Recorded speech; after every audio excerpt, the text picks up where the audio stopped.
Okay. Mana uhoraho, Mana Yesu n'icyubahiro. nashimwe. Mana uhoraho, Mana n'icyubahiro, turagushimiye cyane kuri uwo munsi mwiza uduhaye kugira ngo dukoranire imbere yawe.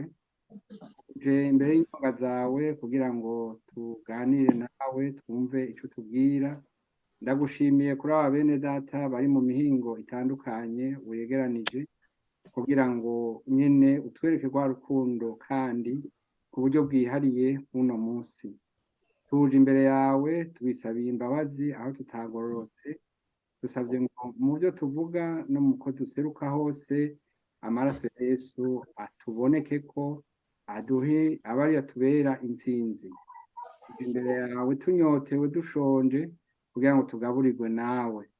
Dusabiye umwe wese abaje bafise intege nke, abaje barushe, abaje baremerewe, Mana yo mwijuru ngo muri kano kanya dutahe tubombotse, dutahe dukize, dutahe dusubiye kugira icizere. Kandi turagushima kuko Mana yo mwijuru ibi byose wabiduhereye ubuntu, ntacyo twatanze, ntacyo twakoze, nta nico twari gushobora kubiriha, ariko wowe watubaye hafi utugirira neza. None uhamagaye umwami n'umukiza wacu, turaguhamagaye hagati yacu nk'uko ijambo ryawe rivuga ngo aho babiri cyangwa batatu bazaba bakoraniye mu izina ryawe uzoba uri hagati yabo.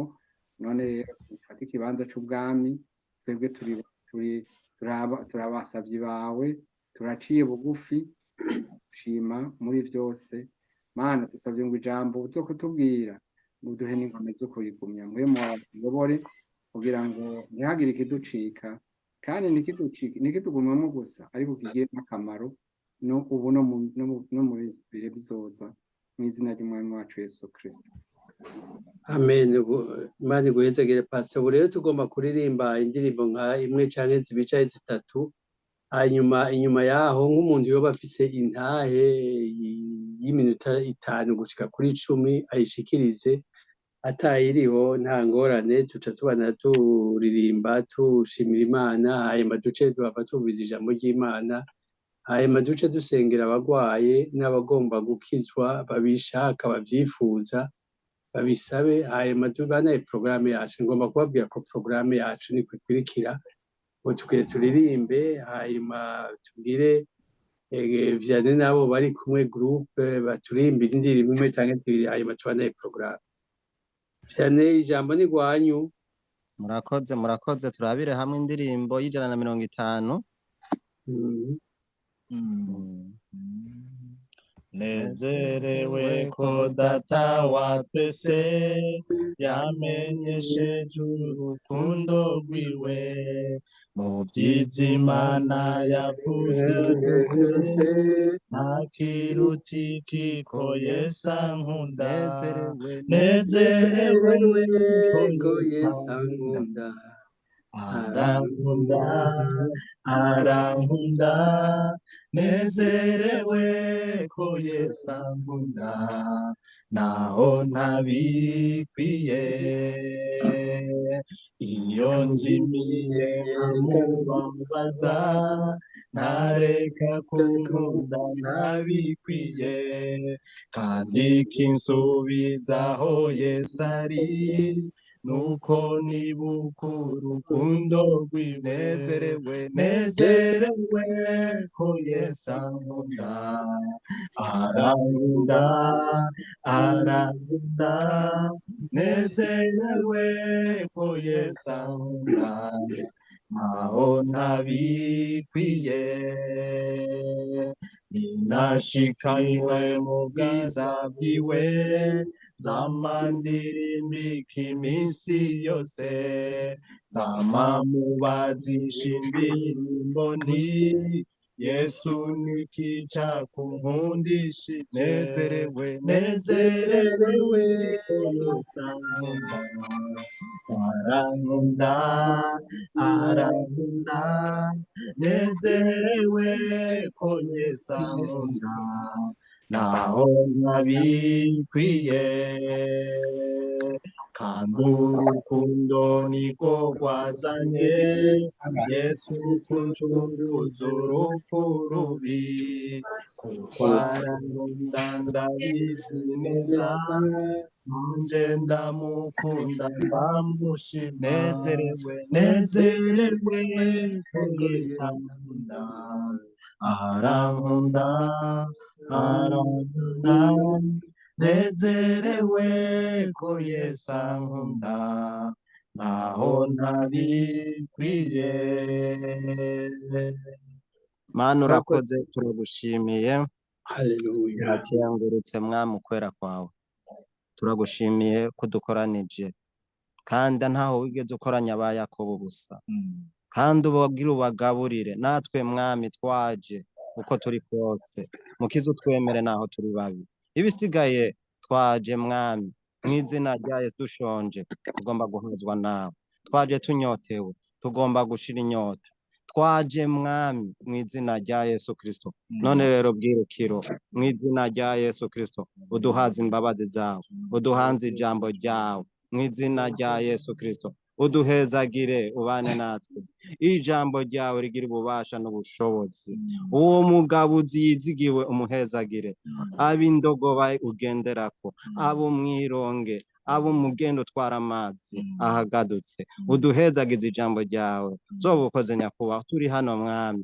duhuzagizwa tukurondera haleluya mana hezagira abakozi hezagira ishengero uwaje wese ahazwe nawe ntihagire uza kugenda uko yaje ariko bwirukiro uduha umugisha uva i Siyoni urakoze bwirukiro ibisigaye turanze gusangira n'impwemu mbi ariko mwami mw'izina rya Yesu Kristo ingabo zo mw'ijuru aba arizo zigira sekirite zobukoze nyakubahwa none rero connection igende neza mw'izina rya ibikorwa byose birongorwe na mpwemu yera iby'umubiri turavyanse ariko igiseke kiva mw'ijuru ico nico tugomba urakoze bwirukiro kubyumvise kandi kugiye kuduhezagira ishimwe n'icubahiro bihabwa Imana mu izina rya Yesu Kristo amen.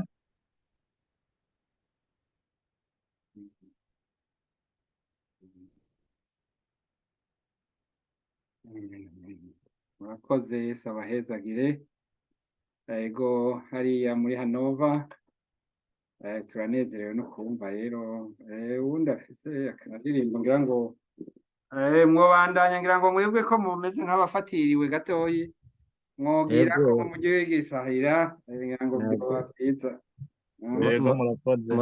murakoze kuduha ibikorwa Yesu abahezagire indirimbo ya 16 sinzi ko mutwumva turabumva neza cyane yego abera banezerwa izina rya Yesu ribamara imibabaro rirabatinyura ribamara imibabaro rirabatinyura umutima ukomeretse niryo riwukiza ushonje riramuhaza rirurushe ushonje riramuhaza rirurushe niryo nk'inzo yanje nziza ihora inkingira n'urutare nubakako inzu yanje ntiwe n'urutare nubakako inzu yanje ntiwe ni wewe wangingo bwanje kuri wewe niho ntanguranirwa niruka niwe ushitsayo ntanguranirwa niruka niwe ushitsayo ni wewe wanyitangiye uri umwami wanje uri umwungera ndagira n'umukunzi nkunda urumungera ndagira n'umukunzi nkunda niko ndasenga wemere ishimwe ngushima naho ntabasha kuvuga ibikubereye naho ntabasha kuvuga ibikubereye sinshobora kugushima uko bibereye ariko nshitse mw'ijuru bizoshobokera ariko nshitse mw'ijuru bizoshobokera nkirorereye uwo munsi nzohora ngushima nzoremeshwa n'iryo zina ninagera gupfa nzoremeshwa n'iryo zina ninagera gupfa. Amen. Amen.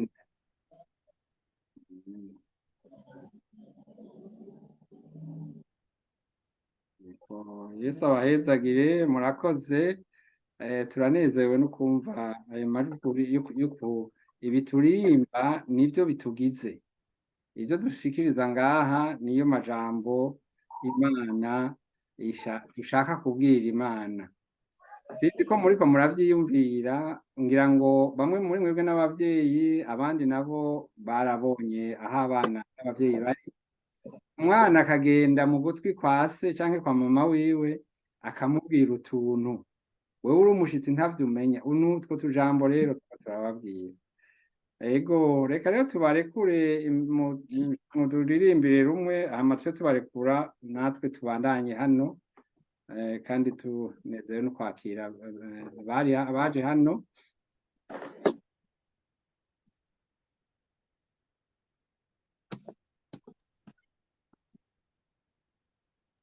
ange mu basanzwe ego okay Sinzi ko muvuze twebwe ego nimwe tuvuze kugira twe tubarekura mube mwisanzuye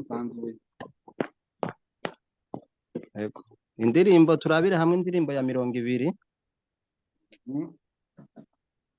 ya 200 mbonye umukunzi mwiza umukiza Yesu niwe aruta inshuti zose zo mw'isi n'uw'igikundiro cinshi mbonera muri we ibyo ngomba kunyeza no kunkiza anyirura mbabaye ankiza amagorwa mukorera amaganya yanje yose n'uw'igikundiro cinshi akanka inyenyeri niwe aruta inshuti zose zo mw'isi anyirura mbabaye ankiza amagorwa mukorera amaganya yanje yose n'uw'igikundiro cinshi akanka inyenyeri niwe aruta inshuti zose zo mw'isi ibimbabaza byose yarabinkuyeko iyo ngeragezwa ndinda wa mubi iby'amabi nganza byose yarabinkikije none ndindisha ubushobozi bwiwe na inshuti zompeba satana akangeza Yesu nidoshikana mw'ijuru n'uw'igikundiro cinshi akanka inyenyeri niwe aruta inshuti zose zo mw'isi ntaho nsiga nk'imfuvyi ntaho nzo kwibana kuko mbeshwaho n'ukwizera gusa kuko ankikije umuriro singira ico ntinya angaburira amanu yo mw'ijuru none nkumbonye munyamana none nkumbuye umunsi nzoshika mw'ijuru nzonezerwa mbonye munyongahiwe n'uw'igikundiro cinshi yakanka inyenyeri niwaruta inshuti zose zo mw'isi anyirura mbabaye ankiza amagorwa mukorera amaganya yanje yose n'uw'igikundiro cinshi yakanka inyenyeri niwaruta inshuti zose zo mw'isi. Amen. Amen, amen. Yesu abahezagire. Ego turanezerewe cyane nuko mwagiza ku kigoro. Reka dusabe Chantal canke Alexis asengere igikorwa, asengere n'umukozi w'Imana afashikiriza ijambo ry'Imana, hanyuma asengere n'abakozi b'Imana bafashe urugendo runini kugira ngo bazigamwe kandi bagire icyo batereye hariya cyubaka ishengero.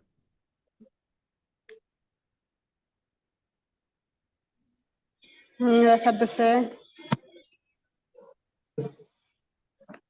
Mana data wa twese uri mu ijuru, turagushimiye kugira neza kwawe, turagushimiye ukuntu ugenda utuba hafi, turagushimiye ukuntu ugenda utwitwararika, turagushimiye ku isaha nziza Mana tugejeje ko.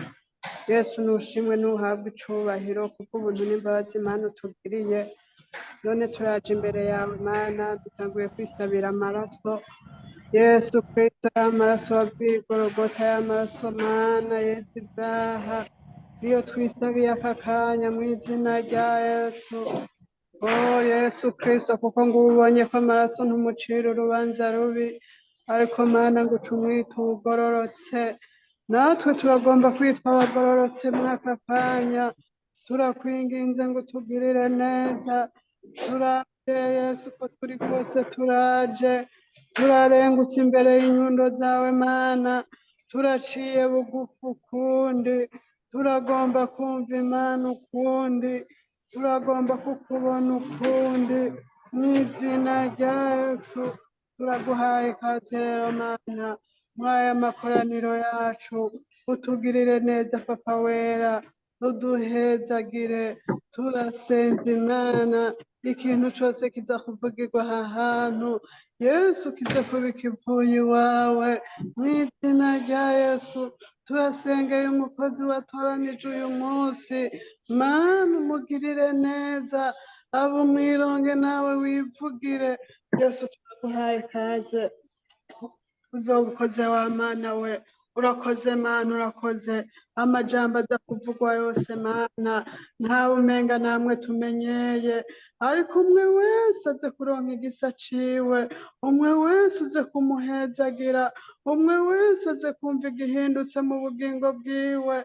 Uzoba ukoze wa Mana we. Urakoze Mana, urakoze, urakoze, uragahezagirwa. Turakweretse n'abafashe urugendo mu izina rya Yesu. Yesu Kristo ubagirire neza, ubahezagire, ubakoresha iby'inkomezi Imana, mu izina rya Yesu. Uze kubazigama no mu rugendo hose. Yesu Kristo, turateguje imitego umwasi Satani yateze Mana, turazibije ibinogo yimvye mu izina rya Yesu. Yesu Kristo, uze kubagirira neza, uze kubahezagira Papa wera. Uzoba ukoze Mana, urakoze Mana, urakoze, urakoze nyaguhora Mana, urakoze mucunguzi Yesu. Tuguhaye kaze na karibu, urutonde rwose ruba rwawe. Uzoba ukoze mucunguzi Yesu. Urakoze Mana, urakoze, urakoze kumva nuko ukora. Savye mu byo bikwereka ko twishuye muri byinshi, mu izina rya Yesu Kristo umwami wacu. Amen. Amen. Murakoze cyane Chantal. Yesu abahezagire aho noise bise bene data. Nta kibazo, ja kwijambo. Yesu aguhezagire. Murakoze. Yesu nashimwe. Ndasubiye kubaramutsa mu izina rya Yesu. amen. reka dusangire amajambo y'Imana ari mu gitabo ca Daniyeli.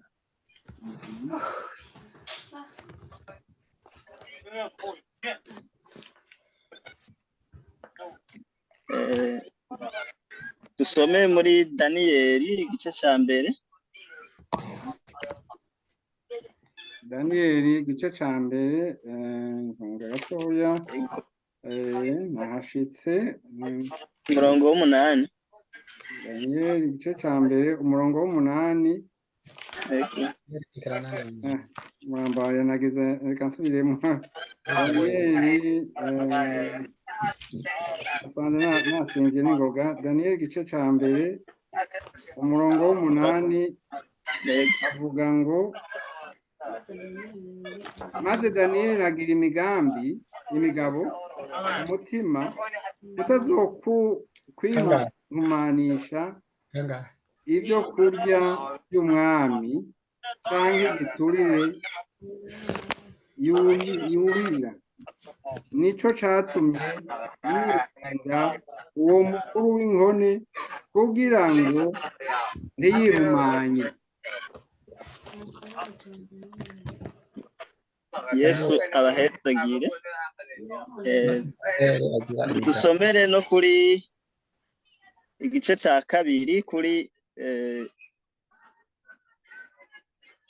kabiri ku murongo wa 27. Igice ca kabiri aho nyene ku murongo wa 27 naho handitse aya majambo avuga ngo Daniyeli yishura umwami ati ibanga wasobanuza nta banyabwenge bashobora kubikumenyesha mwami canke abapfumu canke abanyamareba canke abamenyi, ariko mw'ijuru hari Imana yishura amabanga kandi niyo yakumenyesheje ibizobaho mu bihe bizoza mugenzi. Inzozi zawe n'ivyo werekewe mu mutwe uri ku kirwa byari ibi. Nuko ibyawe mugenzi ivyiyumviro vyaje uri ku kirwa vy'ibizoba mu gihe kizoza, ihishura amabanga niyo ikumenyesheje ibizoba.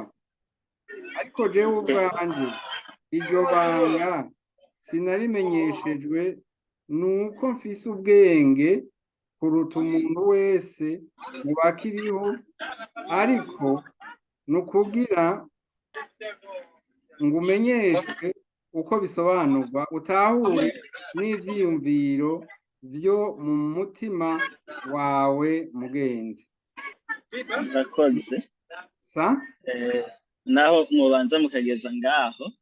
Yego. N'aya majambo y'Imana nari maranye iminsi ndiko ndasoma iki gitabo ca Daniyeli. Ndaba ingene Daniyeli yagiraniye ubumwe n'Imana. Hanyuma iki gitabo kirafasha cane ku muntu w'umukristo ariko araja mw'ijuru. Kiratwereka imigenderanire umuntu agiriranira n'Imana. Daniyeli yagize imigabo, agira imigabo yo kutihumanya. Nico catumye yinginga ijya nkone y'umwami kugira ngo ingaburo barya zari inyama, bari babateguriye ibinoboye vy'ibwami, mugabo Daniyeli na bagenzi we bemera kwirira insoromano. Aha ibi vyo kurya ngo babirya imyaka 3, ariko Daniyeli na bagenzi we bemera kwirira insoromano imyaka 3. Musanzwe imyaka 3 ni myinshi. Uravye abandi bantu bariko bararya indya zikaranze neza, urukarango rukamota, wowe ugaca ugenda kwirira insoromano, nimba zari rengarenga sinzi, nimba zari intori sinzi, ariko Bibiliya itubwira ko zari insoromano. Ariko nawe uravyumva nk'abantu babaye muri interna ugiye kukaraba, kuko aba bari ahantu hamwe bo bakarya insoromano, ubona abandi bariko bararya ibinoboye inyama.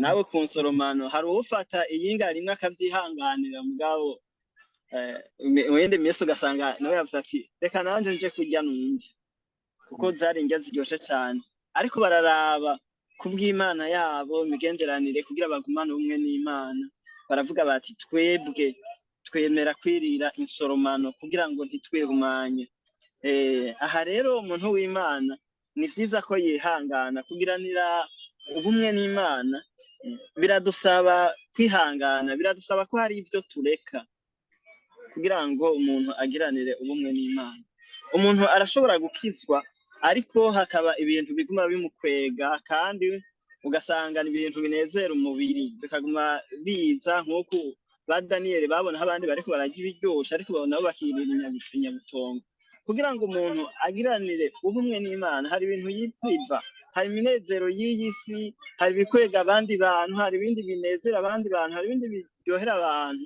ugasanga na wewe ntivyokubihira ariko kugira ngo ugiranire ubumwe n'Imana ugumane n'Imana ivyo bintu umuntu abwirizwa kuvyihanganira ba Daniel rero bamaze kwihangana Imana yaciye ibana nabo irabafasha igenda ibagirira neza ndetse bagira igikundiro babaho neza kubera bari kumwe n'Imana naho batari ivyo binoboye bibereye ku nsoromano insoromano zabatenze neza bagira amagara meza bagubwa neza biragenda neza hanyuma dusomye hariya hanyu turabona ingene hagera igihe rero iyo umuntu yabanye n'Imana Imana nayo ikaza ikamugirira neza Imana nayo ikamwishura turabona igihe umwami yarota inzozi vyabaye ibikomeye cyane kuko amaze kuzirota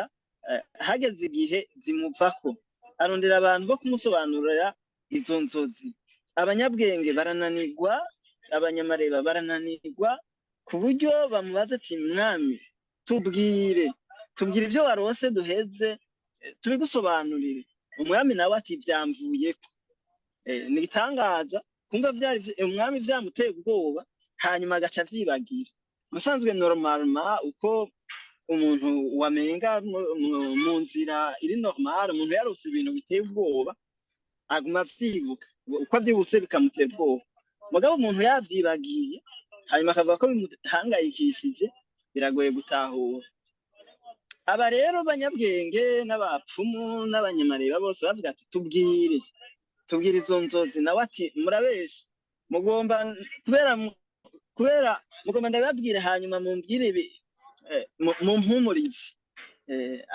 arababwira ati rero bibananiye mwese nukwicwa nabo baja mu bwoba babona yuko bagiye gupfa kubera badashoboye gusobanura izo nzozi umwami yarose aha rero bari ngaha baragerageje baramubwira ati mwana ati normalement uwo tubwira izo nzozi tukaziguhishurira kuko ivyo onye we warose nta muntu yoshobora kukubwira ivyo warose ati ivyo onye nta muntu buntu atari Imana zoshobora kubikubwira nazo ntizibana n'abafise umubiri niko babwiye umwana ariko aba bantu rero aba banyabwenge bose bari bagiye gupfa mugabo kubera ba Daniel nabo ya migabo bagira yo kwegera Imana yo kugiranira ubumwe n'Imana yo kutihumanya nabo bagomba bagesezanywe n'abandi mugabo kubera bari kumwe n'Imana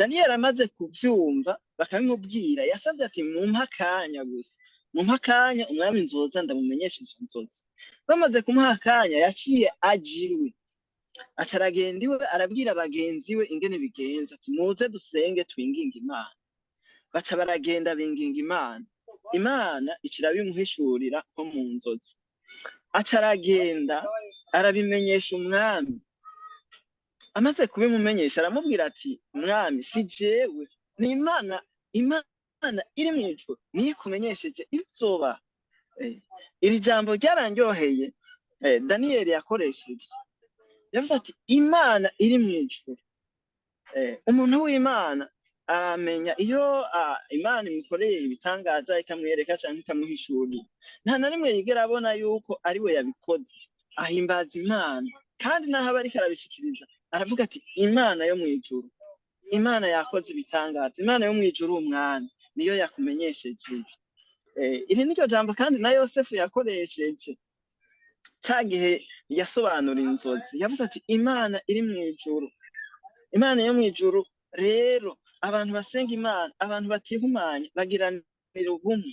Iyo umuntu rero yabaye ahantu atihumanya, arahagera ahandi hantu rero aca akenera guhamagara imana, aca akenera imana, aca agenda imana kubera baba basanzwe bafitaniye ubumwe, akayinginga nayo igaciza ikabana nawe.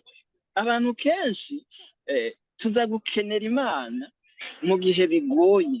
Hariho ahantu tugera ugasanga ahantu biraryoshe, biryoshe tujana navyo tukivayanga abana b'abantu, ivyo kurondereranira ubumwe n'imana y'ibintu bimeze neza umenga ntavyo, ivyo kutarondera kwihumanya umenga ntavyo. Ariko iyo hageze igihe umuntu aja mu mbobane, iyo hageze umuntu azigirijwe, akaba haja kwibuka imana kandi atarondeye ubumwe hakiri kare. Iki ni igihe ciza rero c'uko umuntu agiranira ubumwe n'imana, agira imigabo yo kutihumanya. Hari igihe bizokenerwa ko umuntu yambambira imana ati mana bari bonserukako mana, aha abanyabwenge ntiboseruka mana, aha abakomeye ntiboseruka mana, aha inshuti ntiyoseruka. Kuko aha ahantu imana yaserutse igahishurira ba Daniyeli, nivyo hariho abantu bakigana za theology, ariko ndibaza hariho igihe theology, kuko nibaza theology baravyiga mw'ishure, umuntu ugasanga ni umutheologie yarasomye Bibiliya yose arayizi ku mutwe, ariko ivyo ntivyari gutuma umuntu akira mw'ico gihe. Ariko kuba umuntu afitaniye ubumwe bwo kutihumanya, ubumwe bwo kugororokera imana, ubumwe bwo kuvugana n'imana mu masengesho, kubaho ata mutima umwagiriza ikibi, ata kintu na kimwe yihumanishije, arahamagara imana igaciza. Aha rero ba Daniyeli baca bagirirwa ubuntu, imana iciye iriyerekana. Abo banyamareba, abo banyabwenge bavuga ati imana ntizibana n'abafise umubiri, ariko imana twe duhamagara, imana twizeye, imana iri mw'ijuru, ni imana ibana n'abafise umubiri.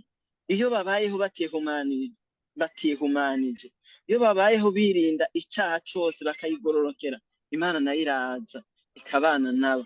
Hariho abantu benshi batabizi ko imana ibana n'abafise umubiri, hariho abanyabwenge benshi ibi batabizi ko abanyabwenge murabona iki gihe bari bagiye gutikira. Ariko rero twe dufise imana ibana n'umuntu afise umubiri, imana ivugana n'umuntu afise umubiri, ikamuhishurira amabanga, ikamubwira ibigira bibe, ikamubwira n'ibihishijwe. Kubera iki? Kubera atihumanije. Kubera iki? Kubera yayigororokeye. Natwe imana idufashe tuyigororokere, imana idufashe twezwe, imana idufashe tugiriranire ubumwe nayo. Yesu abahezagire. N'aya majambo y'imana nayo numva twosangira yuko umuntu yorondera kugiriranira ubumwe n'imana, kubaho adafise ijwi rimwagiriza ikibi, kubaho ata kintu na kimwe yihumanisha, kubaho yirinda ikintu kimuhumanya. Ko muri kino gihe ba Daniyeli bobo babikora babona yuko ari kugiranira ubumwe n'imana, ariko imbere vyari bikenerwa yuko bagize entraînement yo kugiranira ubumwe n'imana. Natwe aka kanya dufata umuntu yirinde, umuntu agiranira ubumwe n'imana. Hari igihe umuntu ashika ahantu yugaranye, ata kintu na kimwe comukiza atari imana yo mw'ijuru, imwe bamwe batazi, imwe bamwe biyumvira ko itabana n'abafise umubiri, niho ica iseruka nk'imana igaca ikora ibikomeye.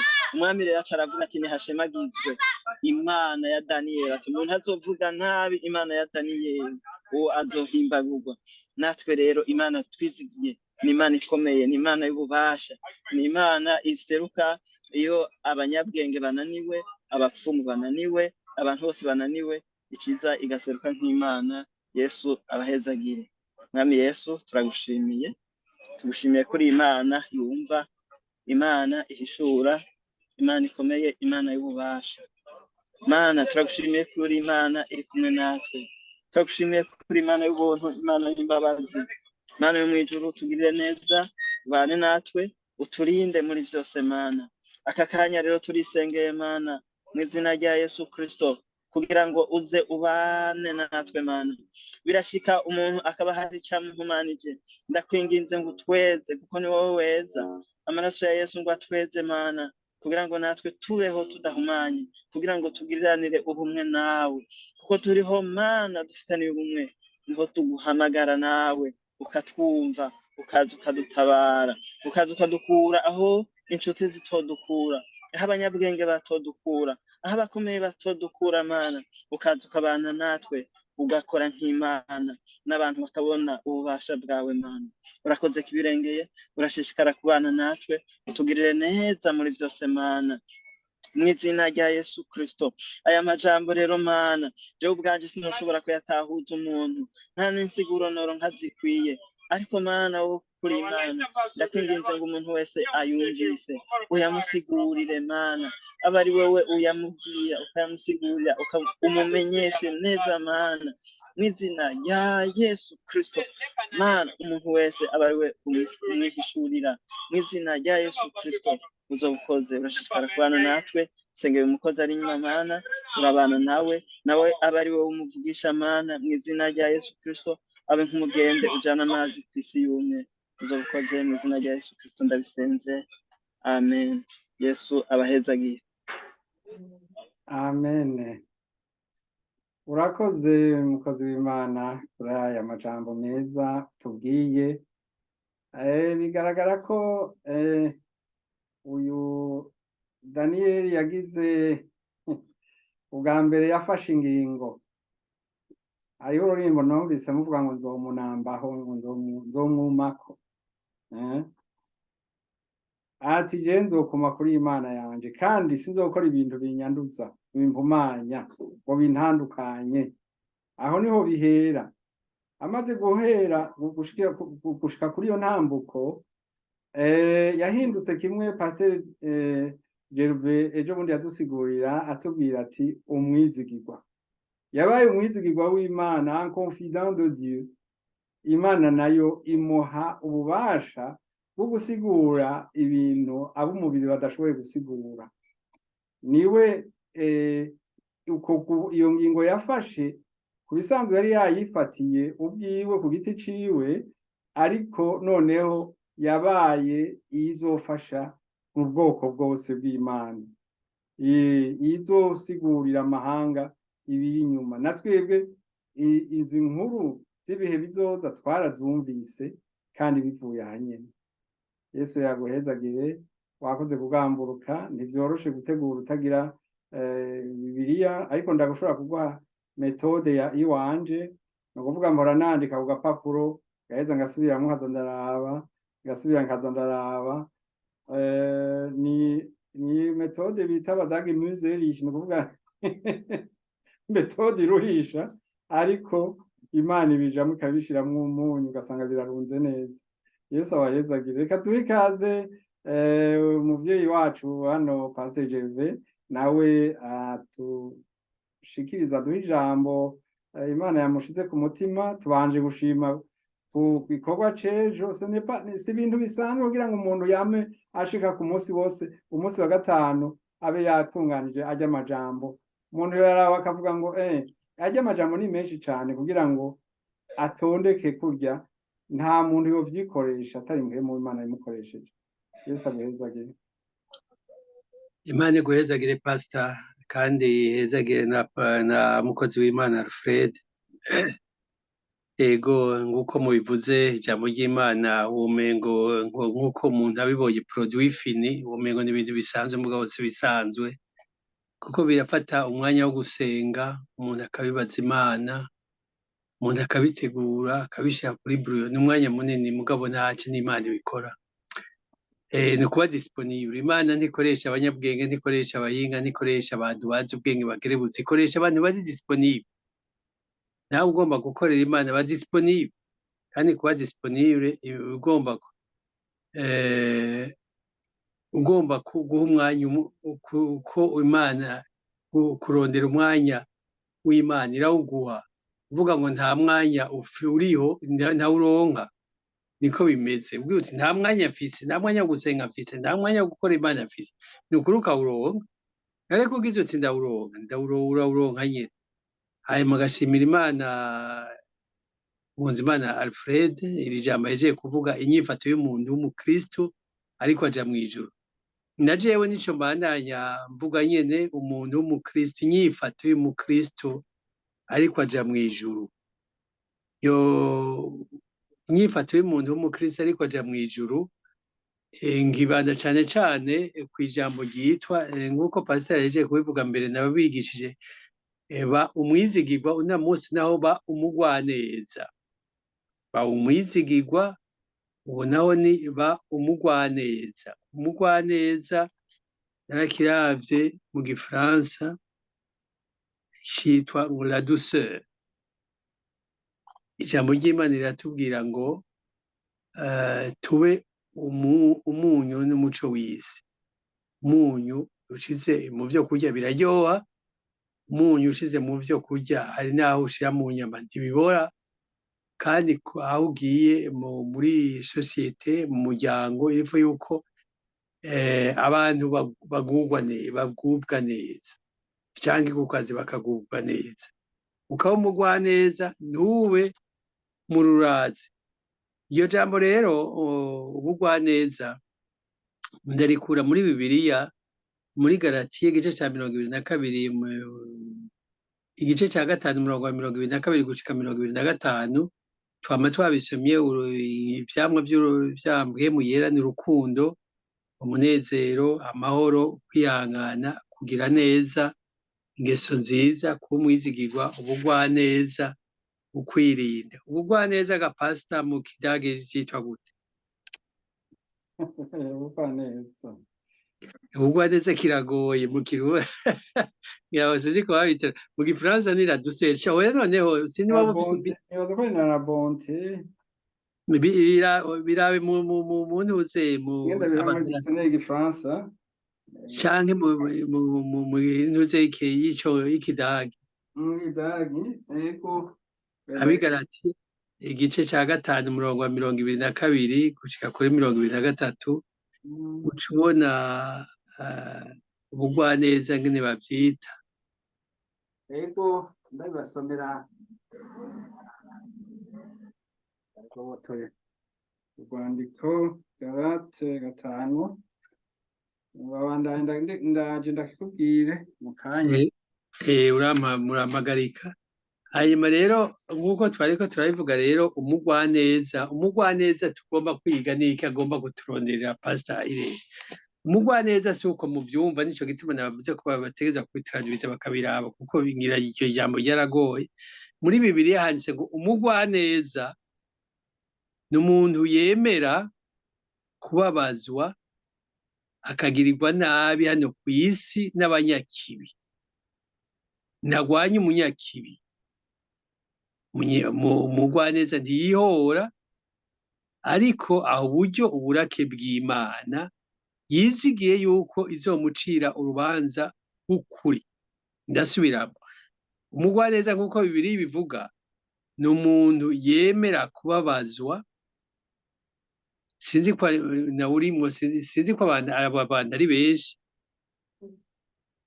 akagirirwa nabi hano ku isi n'abanyakibi nawe nta kandi nabo bamugirira nabi ntagwanye umunyakibi kandi ntamwihore ntiyihore ariko agaha uburyo uburake bw'Imana yizigiye yuko izomucira urubanza rw'ukuri ubwo ni umugwaneza turiko turiga niwe nabwira pasiteri Irene ko yomuturabira mu kidage kuko mu gifaransa nabonye bamwita la douceur mu kidage yose nzi ko babibonye pasiteri nibaza ko aribo bita sanftmut sanftmut urumva rero uwo kuba umugwaneza urumva rero en fait agakiza no guhindura style de vie ni changement radical ivyo vy'ubusambanyi ntitukiri muri vyo ivyo vy'inzoga ntitukiri muri vyo vyo kunyura umugeni muri vyo vy'amacakubiri ntitukiri muri en fait tumeze nk'umugeni nk'uko nabibabwiye arindiye umukwe aguma yitosora aba neza ko atagatotsi na kamwe kariko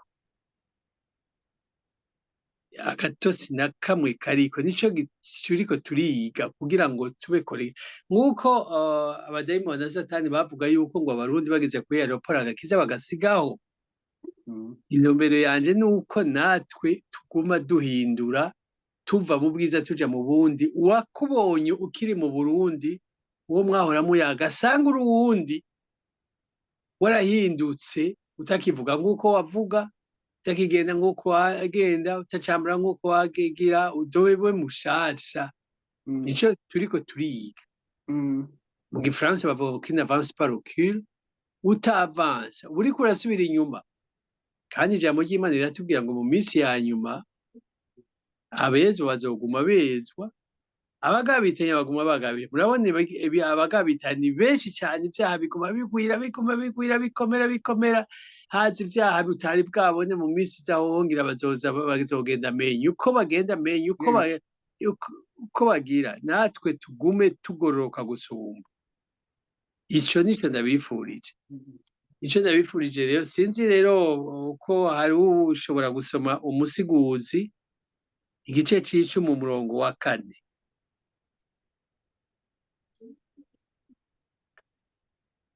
Sinzi ko hari ubifise hafi. Umusiguzi igice c'10 umurongo wa 4, atawuri hafi ndashobora kubisoma mu izina rya Yesu Kristo. Umusiguzi igice ca 4. Nagarutse murantunga. Umusiguzi igice ca 4 umurongo umusiguzi igice c'10 umurongo wa 4.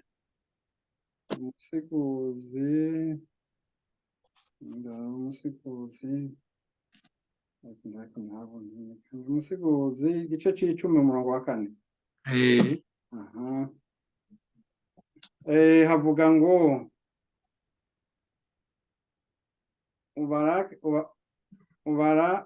uburake bw'uganza nibwakugurumanira ntutirimuke aho uri, kuko kwiyorosha gutesha ibicumuro bikomeye. Imana iguhezagire cyane.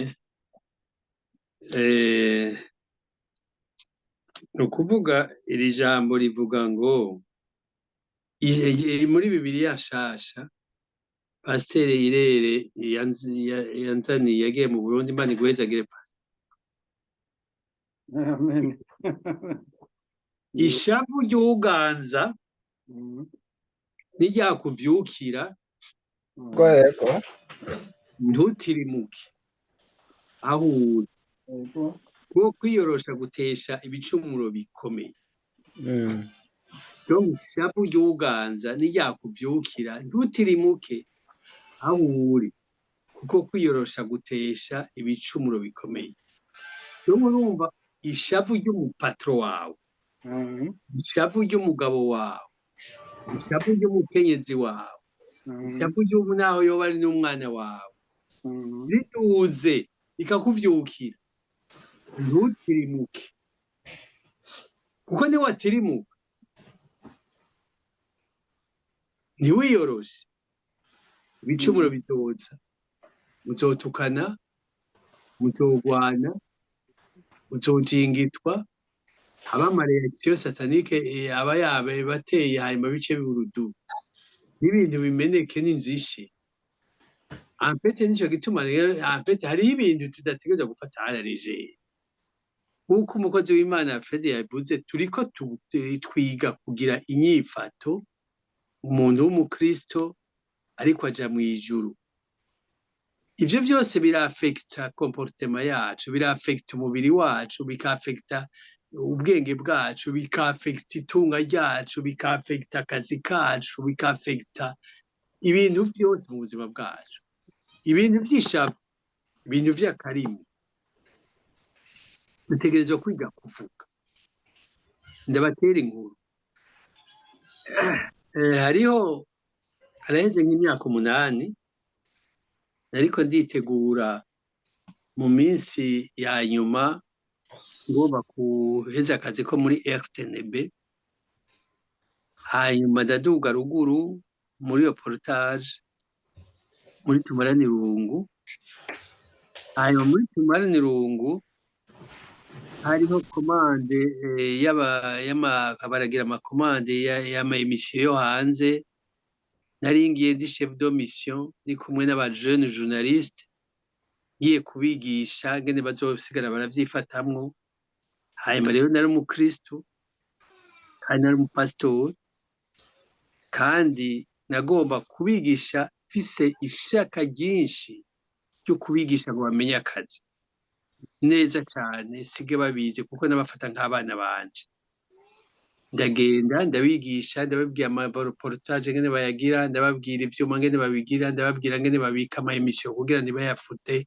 Byaregistrement no kuvuga bari bamaze nk'amezi 3 canke amezi 2 kugira basigare bari au top, kuko nagomba kuko nababana nk'abana banje, bangana nk'abana banje, ndabigisha neza, ndababwira neza. Hanyuma une fois haraba umwe canke babiri batangirira confiance, peut-être ngira sinzi ko babona ivyo ndiko ndababwira ko ari ivyo, babona ibintu byinshi hari byacanganye. Hanyuma ndababwira nti aha rero ngiko emission twaje kugira kamuce kameze nk'akantu mwarujise kumuce mugashirako. Hanyuma par après kuko ngiyo emission twamaze kugira ifata nk'amasaha 2 muyifuse ugasanga wagize rero uri mushasha wayifuse, bica biburudubi duca dusikara ku biro tukagenda muri RTNB tugasanga babifuse, bigaca biburudubi, bagaca badukura tugahanwa bikomeye kuko biba vyatwaye amafaranga menshi cyane. Imbira essence, amafrais de mission, imiduga yakoswe, ibiki n'ibiki. Hanyuma par après sinzi aho ngiye kugira reportage yindi, sanga wa muhungu umushasha yabitwaye, yarenze kuvyo namubwiye, yagiye kugira pour dire ariko aragira enregistrement yindi, hari pour dire ko ashobora kubifuta. Narashapuye, ndababara, nabaje nuko nabimubwiye, nabaje nuko yankengeye, nabaje nuko yabirenzeko. Ndababara, ndagenda ndadodora, ariko aragira emission nshavuye kuko emission nk'ikintu gitwara à peu près nka 8 millions y'amafaranga y'amarundi agiye gufuta gutyo. Ndadodora ndashavura gose, ndagira iki hanyuma par après nesanga ntarabifuta, baca barabizana baca barabibika ngaho. Inyuma ya nsha ndabizana tuca turataha, nza ndabahara amarumarike nshavuye mbabaye gose, ndababwira nka kurya umuntu ariko arumarike abana biwe ko hanyuma par après inyuma nzi ko vyaheze, nta rumarike, nta dossier natanze, nta raporo natanze. Hanyuma par après nsanga vyashitse kwa directeur general, kubera yuko umuhungu yagize ubwoba peut-être ko ntanga raporo, kumbe bagaca bamukura kugira yikuvure. Hanyuma amaze kuja kwa directeur general ca urumva yaciye aba contre moi. Kabaye contre moi, urumva cavuga ngo sinumva igituma batamukubise, ngo batamanga ibiki n'ibiki, batazi kuvugisha abajene neza. Par après hanyuma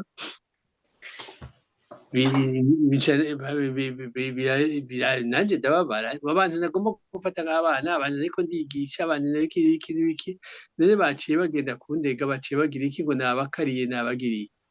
Hanyuma inyuma ncagenda gusenga ku mugoroba, kandi senga mbabaye, Mana ndakwinginze umbarire igituma jewe nabafashe nk'abana, nabahaye remarque, none ibi biriko binsubiramo kubera iki? Kandi nta kosa mfise. Imana icimbwira ngo ngomba kukwigisha kuvuga. Banyigishe ko Imana inyigije kuvuga mfise imyaka 50 irenga. Umujournaliste Imana icinyigisha kuvuga. Kuva ubwo iciranyigisha kuvuga, ciranyigisha kwandika akantu kose, ndambigira changement kabisa. Ni kuvuga rero Imana ikunda iguma mwigisha, osirona yuko ngaho uri kiri kwisi. nifo yuko uguma wiperfectiona ku munsi ku munsi. Aha turacafise ama imperfection naho turiko turabigisha. Aha nawe uracafise imperfection. Imana rero wikunda iramwigisha. Mu Gifaransa bavuga ngo qui aime bien châtie bien. Imana twumbure rero nta kosa nafise kandi irabona ico shaka, objectif yanje irabona umutima wawe ko ari ico ushaka. Rero nico gituma Imana yacigira iti reka nta problème, reka nkwigishe. Ndaca bugufi irayigisha. hari muri siyasa ariko yandika ibintu Sa hanyuma rero urumva Imana iciranyigisha. Ubu rero ico ngerageza kuvuga maza kuciyumvira binaniranye ngahora kagira iki canke ugakwepa ibintu byose pour vous dire yuko nguko iri jambo ry'Imana yabitubwiye. Ishavu rirashobora kuzana induru witwa ko wakijijwe rikakuvugisha nabi, rifo kumenya kwihangana, rifo kuba umugwaneza, ukabura nico n'akazi ukakabura n'ubuzima ukabubura.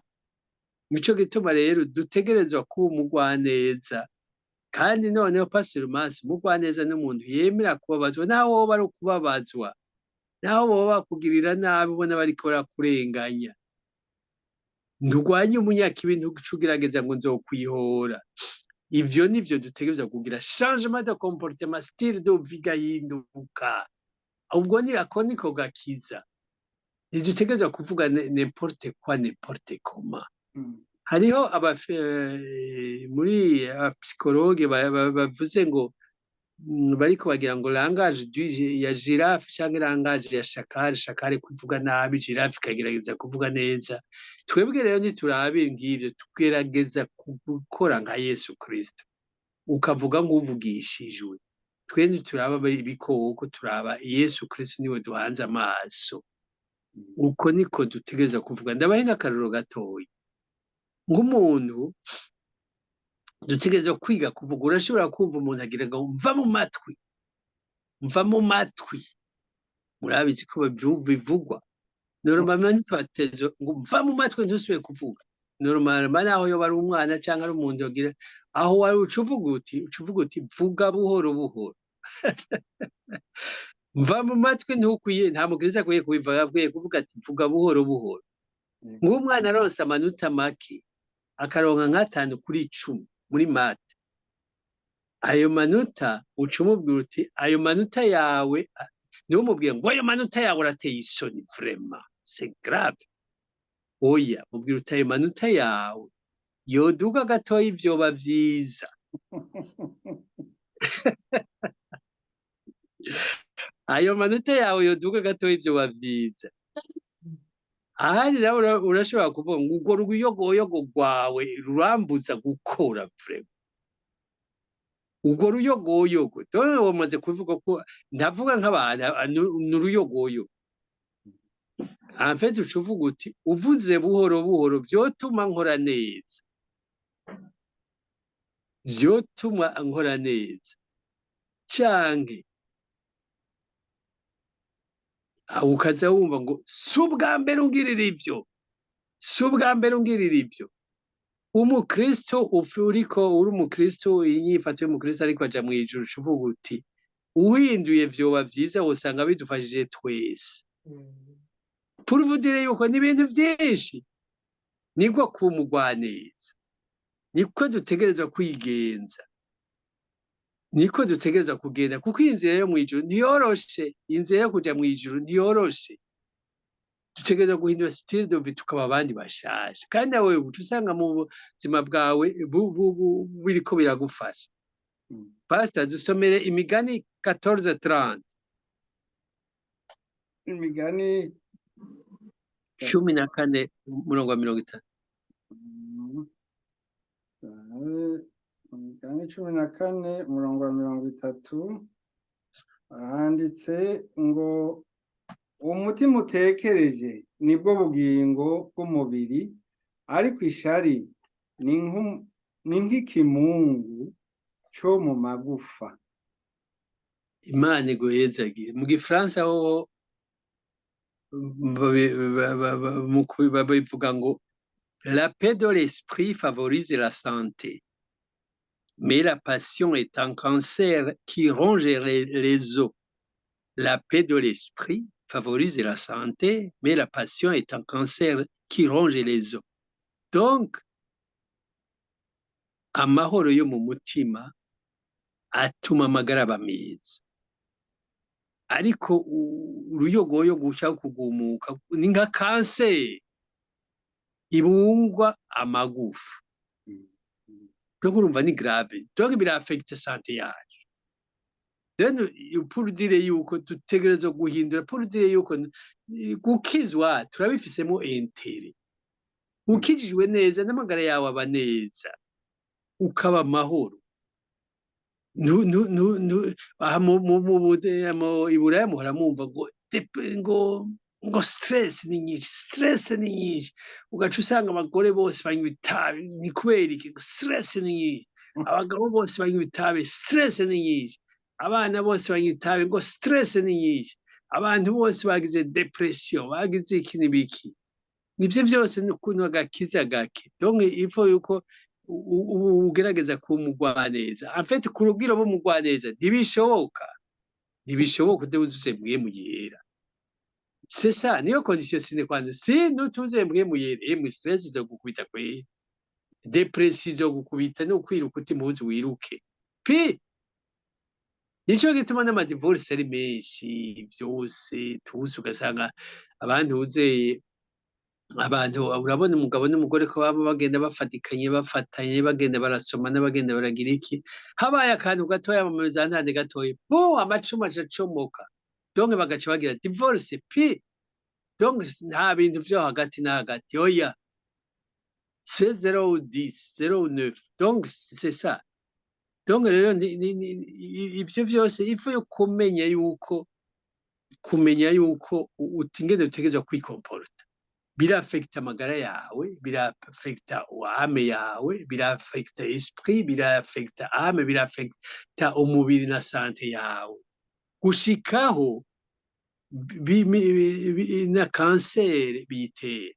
Hariho umuntu twakorana, hanyuma baramubwira bati baramusispande kubera ikosa yari yagize muri iyi ntiyariziga, yaramundi y'amakota très bon émission, très bon, excellent. Hanyuma sinzi ikintu yagize ikosa rikomeye, hanyuma atabiziga, hanyuma baca baramusispanda 6 mois. Muri ayo 6 mois yaciye agwara kanseri ya istoma, aca arapfa. Iyo kanseri en fait ishapuri duze bikaduga gose, ya kanseri ivyuka. Donc pour dire yuko agakiza ubuzima, ukizwa kumurokore n'ubuzima tubimenye ubimenyeye. C'est pour votre intérêt, c'est pour mon intérêt. Si bya bintu by'amadini ngo yaye ngo udakijijwe ngo ukijijwe ngo ukamengo ubu basigaye umengo ni muvuma ngo twese turakijijwe, ndi mu mapandekote wa mapandekote bose abayisikoro n'abasuma bose ugasanga ndi mu pandekote n'ibiki tusa. Oya, il faut que dukizwa gose, il faut marquer la différence mu byo tuvuga, mu byo tugenderamo. Mu ijambo ry'Imana bavuga don't worry, ne vous inquiétez de rien. Mu magorwa ufise ibikugoye nturara udasinziye, bihereze Yesu Kristo aca bikora, uce wiryamira nk'akabebe, hanyuma ibindi uce ubiha amahoro, ubibwire Yesu. Ibikugora ntibizobura. Osirona yuko ngo ngaha kw'isi kimwe giheze, ubu probablement kugowe n'impapuro nizaboneka, uzogorwa n'akazi nizaboneka, uzogorwa nuko abandi mugabo wawe aza canke abana bawe baza canke iki, nibaza uzogorwa nuko baronka akazi, nibaza uzogorwa yuko batora abituwa, nibaza uzogorwa yuko baronka akazi, bigume gutyo. Donc pour vous dire yuko ibintu byose bihe umutwaro Yesu, senge. Donc gukizwa ni intere yawe, birafasha n'umutima wawe, birafasha n'amagara yawe, biragutabara, birakuba hafi, bikagufasha. Dusomere kandi Imigani 15:4. Imigani 15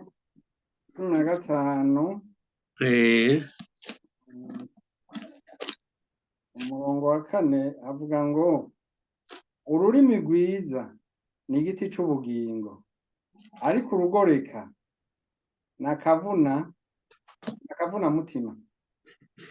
Imana iguhezagira. Abarundi nibo bavuze ngo ururimi rwiza ruracisha inka ku kiraro. Urabona inka ku kiraro igiti kimwe, kera twahora tugenda ku giti kimwe ku kiraro ukayiyobora ikagenda. Ururimi rwiza ruracisha inka ku kiraro. Mu gifaransa bavuga ngo une parole réconfortante est comme un arbre de vie, une parole cruelle et démoralisante. Une parole réconfortante ni igiti c'ubuzima, une parole cruelle iteye ubwoba et démoralisante iraguca intege ikaguhindura ukaba umuntu igasumba imbugita.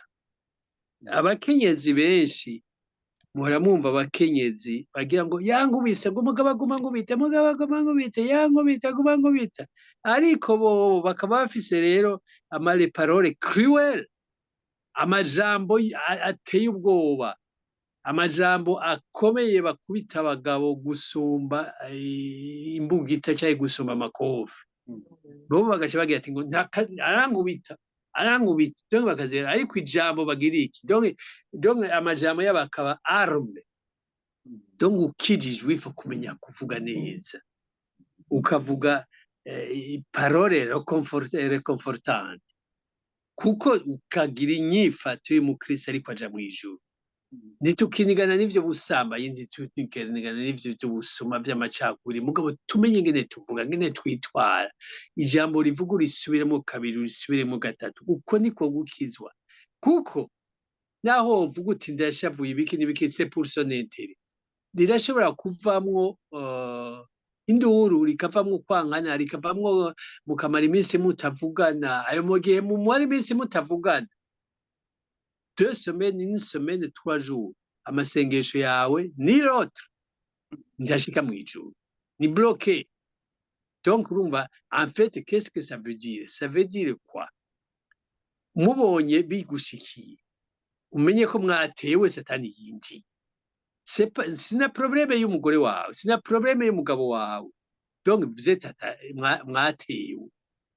Watewe rero menya rero uwo mugwana si umugore, uwo mugwana si umugabo, uwo mugwana c'est Satan. C'est ça le problème. Bajya bose bagira ama divorce biki n'ibiki, kuko Satani agomba kuzibira ku muryango, kuko maze kusambura umuryango byose ni foutu. Igihugu ni foutu, igihugu ni foutu, byose ni foutu, development ni foutu, umuryango development ariko muratera imbere, abana bariko baraba bien éduqués, umugabo n'umugore bamaze kuba séparés, byose biba bibaye ishambarane. Ninde bishambara? C'est pas la femme, c'est pas l'homme, ni Satan. Donc narigeze kubabwira fo passé, ndirifo yuko abanyamerika bashira amafaranga menshi investigation, menshi amafaranga muri investigation kumenya umwansi wari. Natwe abakristo twari dushiriye kwiye kwiyinvestisa investigation kumenya umwansi wari we ko ari Satan. Titube nk'abana, utabana bameze gute? Umwana umubajije umwansi wiwe bavuga ngo iki? Ari uvyibuka? Bo basangira. Sesa. Umwansi umubajije, umwana umubajije umwansi avuga musangira. Umugore nawe umubajije umwansi avuga ngo umwansi wanje n'umugabo wanje. Yagutoye mu bagabo, mu bagore bose, ngo niwe mwansi wanje. Dore mu bantu bose baba kwisi, umwansi n'uyu.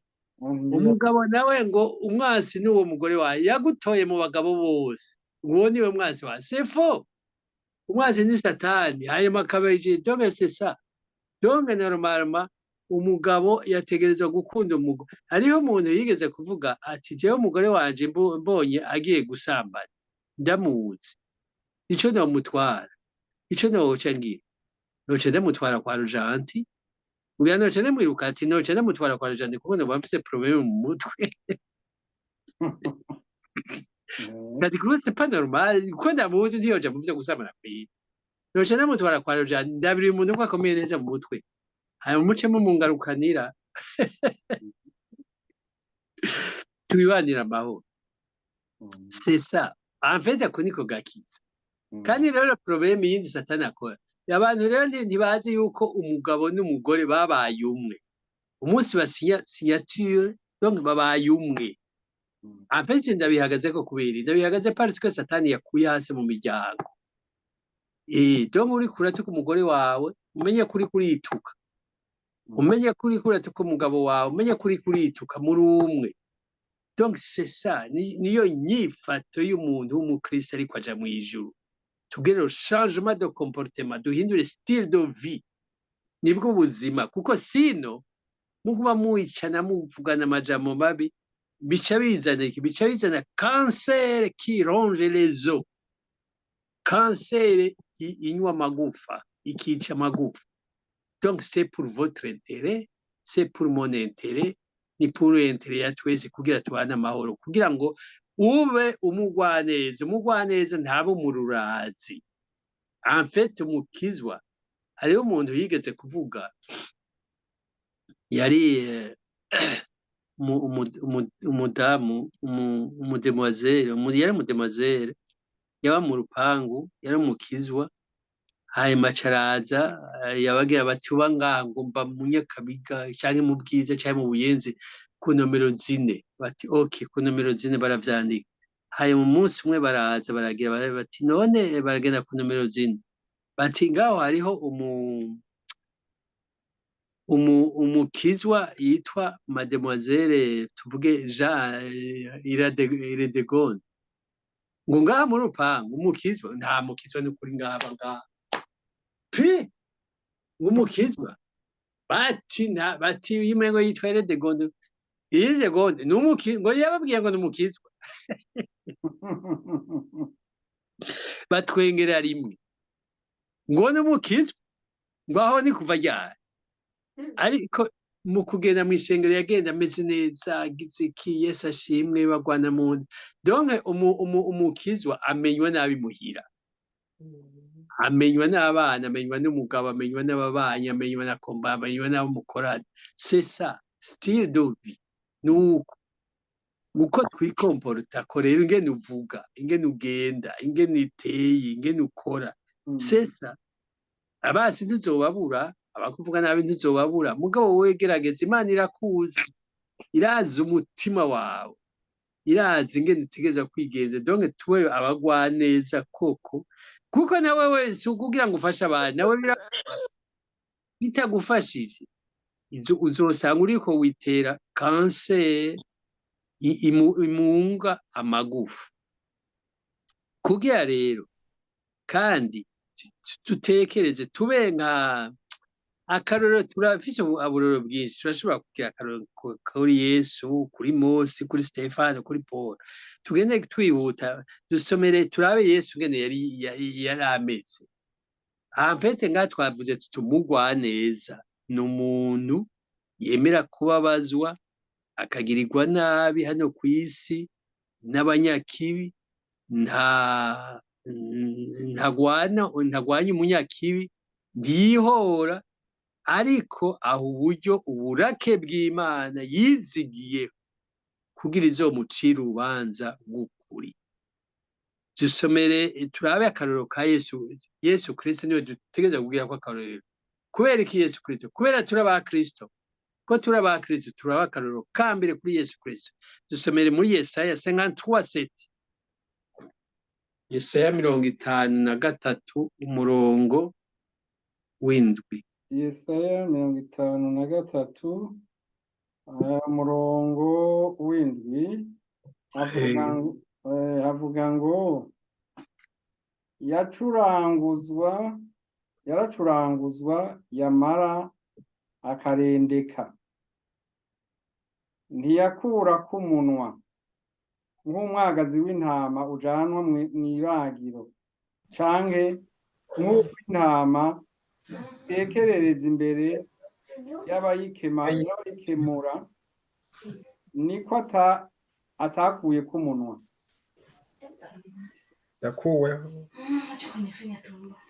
yakuweho no kugirirwa nabi no gutsindishwa mubo mu runganwe rwiwe, ninde yabishize ku mutima ko yakuwe mw'isi y'abakiriho. Imana iguhezagire. Ni ukuvuga Yesu Kristo yarabiretse arareka bakamutuka bakamuvuma amata. Urashobora kuvuga uti none jewe novyemera uti kameme soyez sérieux. No, ni ukuvuga qu'est-ce que ça veut dire? Ijambo ry'Imana ni réel, ni réalité. Ijambo ry'Imana riratubwira yuko nta kintu na kimwe gishikira umwana w'Imana Imana itashize kwa Yakobo. Irumve nta kintu na kimwe gishobora kugushikira utabizi. Igihe ibizi neza rero, ibizi igituma biriko birashika. Bariko baragutuka bareke bagutuke, bariko barakubeshera bareke bakubeshere, nabo gukubita bagukuye mu kazi bareke bagukure mu kazi, mugabo wewe ubona ko atakosa ufise, à condition que ikosa ritakuvuyeko.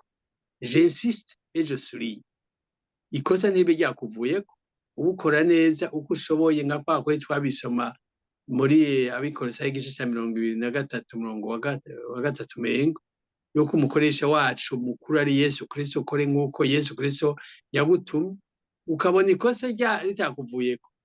Sinzi ko mwigeze kubona muri Dawidi hariho bari bamukubitiye kudeta umuhungu wiwe, hanyuma bagenda agahagabo kamwe kari mwibarabara kamutonga, ngo ibiki karamuvuma, hanyuma nako aba bodyguard biwe kamera gisikaraye bakeye, ngo wowe umuntu reka tumwice tumugire, ngo yaye ngo mureke, ngo Imana ko yabigize gutyo, ngo irazi igituma yabigize kugira abanduke.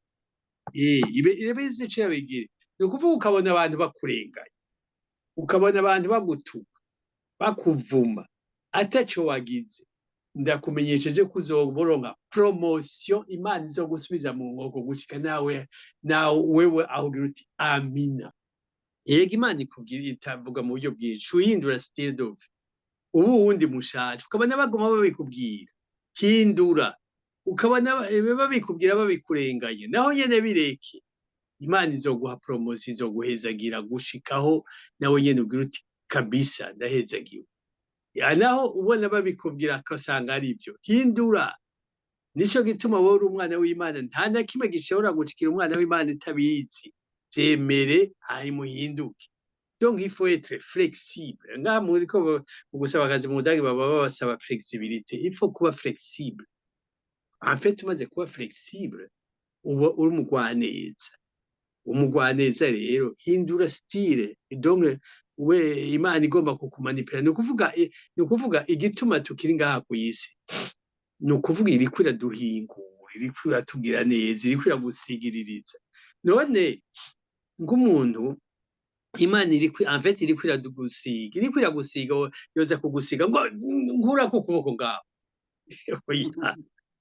Iriko iraguye ati kura aka kantu nakagatashe kugira uje mwijuru uzobe uri intact. Ngo toka ntavyo nkura ko ngaho. Emera Yesu Kristo aducyorora, atubwira akadefu, nta n'umwe adafise defu, personne. Osirona yuko ni ukuvuga tugucyorora, ingene uvuga, ingene wambara. Naje ndiko ndabivuga hafise amakosa menshi cyane, ariko nza ndaraba ku munsi imperfection ku munsi kugira ngo Yesu niyaza azosanga uri okay. Ibi nigisha sana pe padire yuko ari byo ngira, pas du tout, biragoye. Mugabo wujuje mpwemu yera, en fait ni komba n'urugamba dutegereza kubandanya. Icyiza cyo kwigisha, wigishije abandi uri kurigisha, naje birandaba biramfasha. Donc pour dire yuko nuko n'urugamba turimo. Soma Petero wa mbere igice cya 2 umurongo wa 21 gushika 23. 1 Pierre 2 21-23. Petero wa mbere 2 umurongo wa 21 gushika 23. Ibyo nivyo mwahamagariwe kuko na Kristo yababarijwe akabasigarana icitegererezo kugira ngo mugere ikirenge muciwe. We nta caha yakoze kandi nta bugunge bwabonetse mu kanwa kiwe. Yaratutswe ntiyabasubiza, yarababajwe ntiyabahigira, ariko yiha idaca urwankunzi. Imana igwezagire tugere ikirenge mu ca Yesu. Yaratutswe ntiyasubije ntiyabasubiza. Uwo ni Yesu Kristo, uwo ni Kristo. Ko ari Kristo natwe turaba Kristo, tugere ikirenge rero mu ca Yesu. C'est nuko niko bimeze, ariko turaba Kristo tugende nka Yesu Kristo.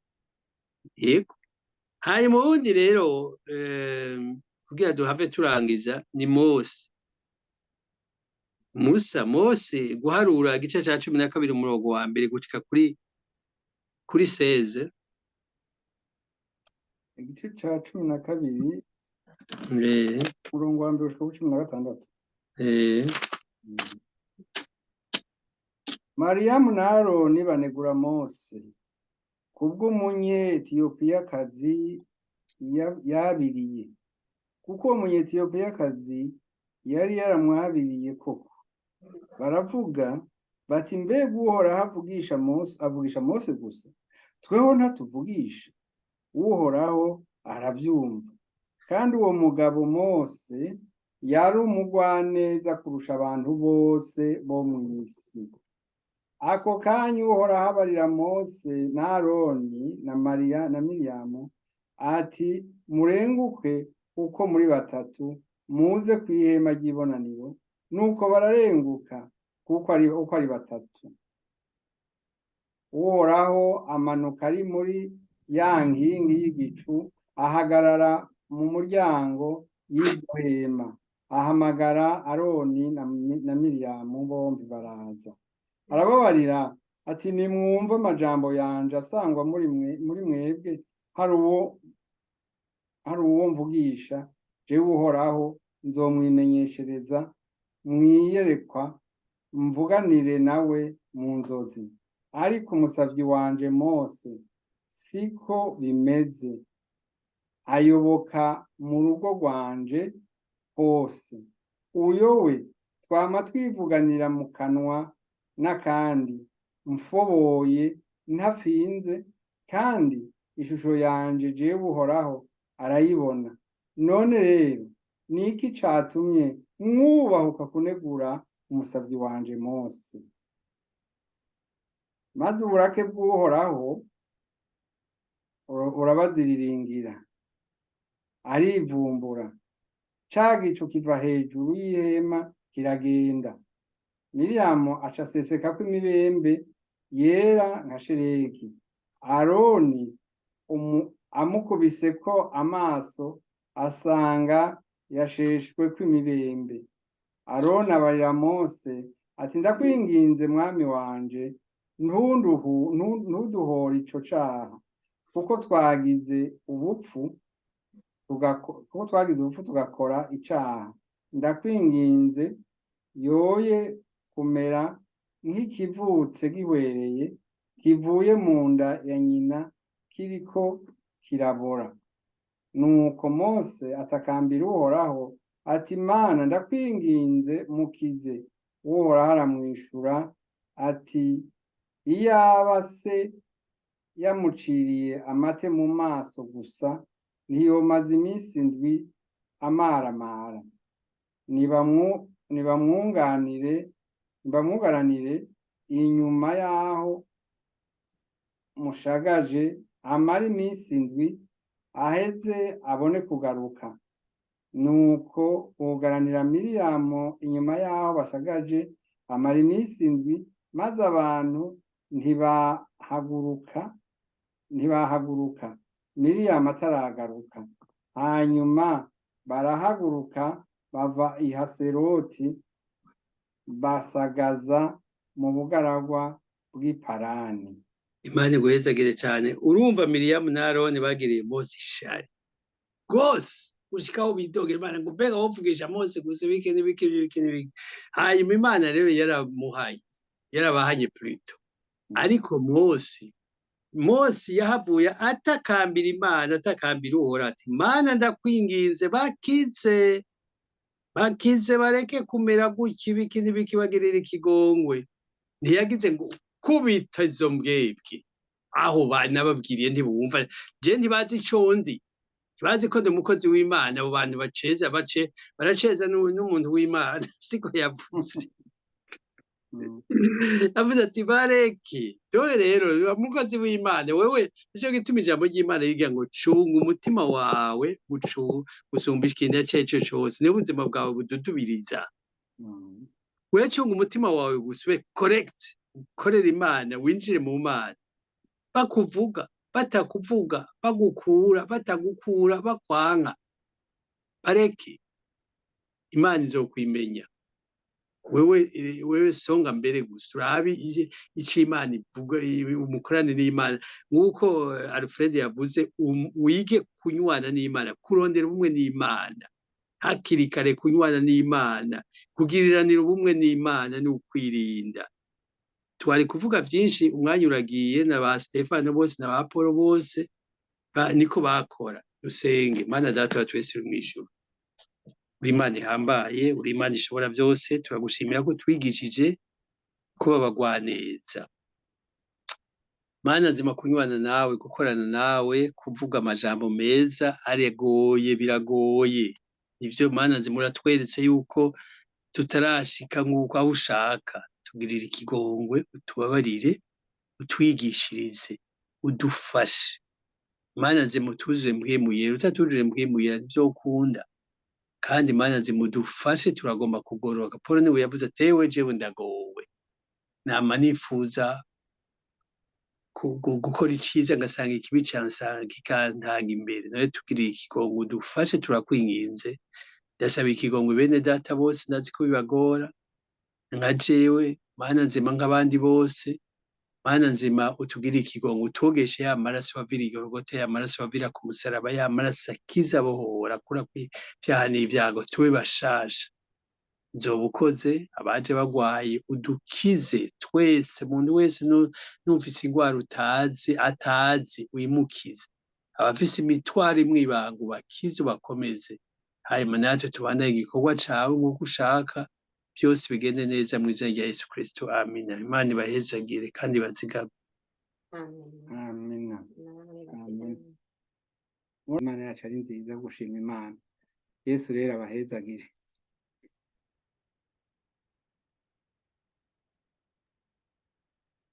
Adusenge Imana. Amina. Gushima Mana nziza, Mana y'ubuntu, Mana y'urukundo rwinshi, Mana ubereye gushimwa no guhimbazwa. Niwakira amashimwe avuye mu mitima yacu Mana. Turagushimiye kwibako nk'iyo watugiriye. Iyi n'indi faveur ya Mwami uduha kurushaho gukorana. Mwami duhuje umutima n'inama, ubwabo turi imbere yawe, ubwabo twigishwa Mana. None Mana nziza, turagushimiye ku majambo twigishijwe yose, ku ndirimbo twigiyemo, indirimbo z'urukundo, bikuru kimwe dukunda, ingene urukundo rwawe ruta byose, ingene ari Yesu Kristo ari nshuti ngaha mu isi, atawurengeye Yesu muri ino si, ari we nshuti nkuru mu buzima bwacu Mwana. Mana turagushimiye kuri ibyo byose twumvise. Turagushimira ko ijambo duhejeje kumva Mana nzima, ijambo ryo kuba bizigirwa, ijambo ryo kuba gahore, ijambo ryo kuba icitegererezo ciza muri sosiyete. Mana turasenga mu izina rya Yesu Kristo, kandi twabyishoboza nk'abana b'abantu, ariko turasaba ngo mpwemu yera ngo adushoboze Mana. Turasaba ngo mpwemu yera adushoboze Mana, kamere yacu ipfe, ariko mpwemu yera abe ari waganza ubugingo bwacu. Kuko atari mpwemu yera dushoboje, twe ntabwo twashobora. Kuko nk'uko ijambo ryawe tubwira ngo ibyo kamere ikunda ngo nibyo mpwemu yera yanka.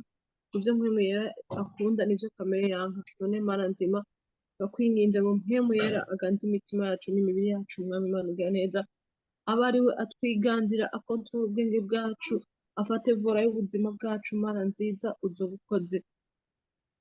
Mana twenyine ntitwashobora n'ukuri, ariko gutakamba ngo mwe mwabaye natwe kugira neza nk'uko wamuduhaye reka akomeze kubwira ikibanza mu mitima yacu mwami ibyabo n'ubugingo ntibimunyohe ariko mana agira ikibanza mu mitima yacu data mwiza ukoze asigaye mana turashimiye abakozi bawe wakoresheje batugaburiye mana nzima ubahezagire ubasubize aho bakuye mana yera data wera ukoze ukomeze kubasiga ukomeze kubazitirira amajambo yawe akomeze kuba muri bagwiriye mana yera uzokoze asigaye mana turagushimiye kuri mana nyamana turagushimiye ko udukunda ukatwitwararika none mana nzima bakweretse ugutandukana kwacu aho tugiye kugenda mu bikorwa bindi bitandukanye twetse n'umunsi wa jose twese gukorana mana urabana natwe uratugira neza umunsi ahari niyo mana zamukangurire kwibuka porogaramu na cyane cyane tugire inzara n'inyota byo kugororoka mana yera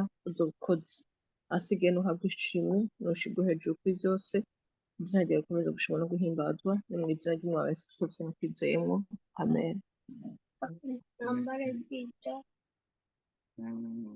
Okay.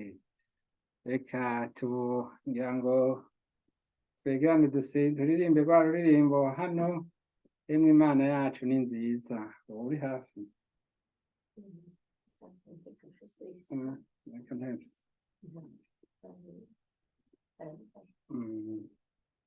emwe Imana yacu ni nziza n'inshuti itazigera ihinduka urukundo rwayo ni rwinshi kandi n'agaciro bukira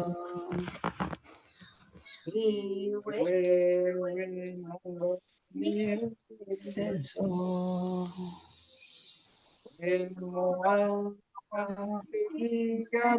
Yesu ushimira ibyabaye